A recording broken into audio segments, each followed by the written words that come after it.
The next question that we need an answer to is how we go about bringing our assets into Substance Designer in order to begin making textures and materials for them. Well, this can actually be done in a couple of ways, with probably the most used option being to locate the .fbx file exported from our DCC application using an Operating System Explorer window. In my case, I will use the FBX file found inside the exercise files folder structure, which we can left click and drag over to the Explorer panel in the Substance Designer UI, hovering over the package name, and then releasing the mouse button. Now, because we have two separate mesh files inside a single FBX package, Designer will think that we want to use a UDIM approach, although both mesh files use the 0 to 1 UV space. Simply say yes to use the UDIMs in this instance, and that is it really. We have now linked our mesh to the package that we are using. If we expand the resources folder via the drop-down arrow, you can see that we have access to the FBX file, as well as both of the mesh components that we use to create it.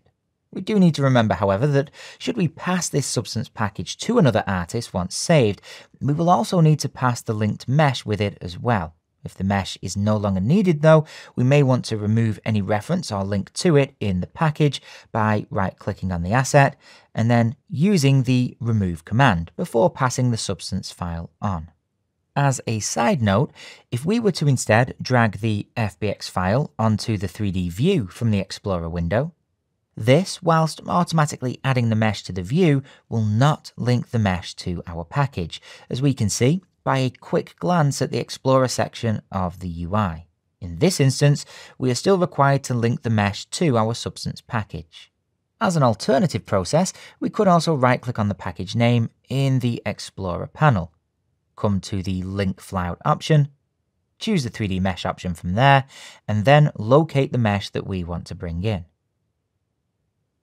We can also import maps using this same process, only we would want to select the bitmap option from the right-click menu this time. We will then need to choose whether to import the maps, and so have the file placed with the Substance package on save, or simply link the bitmap, and so keep it sitting outside of the Substance package. If we move a Substance package that is using linked bitmaps though, we will need to remember that it will no longer be able to find them, and so we may decide to always import these into a package if our workflow dictates that we will be moving Substance files around quite a bit. Coming back to our 3D mesh, we can click and drag the FBX file onto the 3D view, which will load both the main and base mesh files for us. To see how we can apply materials to our mesh, let's go ahead and press the spacebar key, search for the word metal, then click to add the Metal 3 substance to our graph. Let's left click and drag to marquee select all our output nodes here, and then hit the delete key. What we can do now is right click on the Substance node, come to the Create Flyout, and then from there choose the Output Nodes option, which will automatically create and hook up the output nodes that we want.